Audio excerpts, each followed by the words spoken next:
এখানে যারা আছেন কেউ ঋণ খেলাফি না।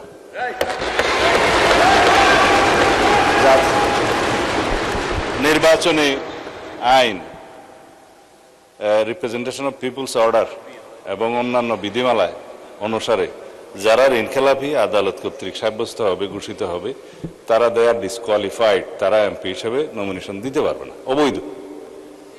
নির্বাচিত হয়ে এসছে তার মানে ঋণগ্রস্ত হতে পারে, নট ঋণ খেলাফি। এখন যদি এখানে কেউ ক্লেম করে যে এই সংসদে ঋণগ্রস্তদের, ঋণ খেলাফিদেরকে নমিনেশন দেওয়া হয়েছে, এটা কোনো লিগ্যাল ইন্টারপ্রিটেশনের ঠিকানা।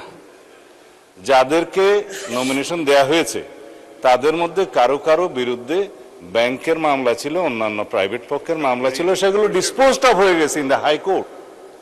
যখন হাইকোর্ট সুপ্রিম কোর্ট থেকে সেটা ডিসপোজড অফ হয়ে যায় এবং তাকে লেজিটিমেট ক্যান্ডিডেট হিসেবে ডিক্লেয়ার করা হয়, সে আর ঋণ খেলাপি নয় এবং তারা এখানে ইলেক্টেড হয়ে এসেছে। এখন আমরা কেন বলছি এটা ঋণ খেলাপিদের সংসদ?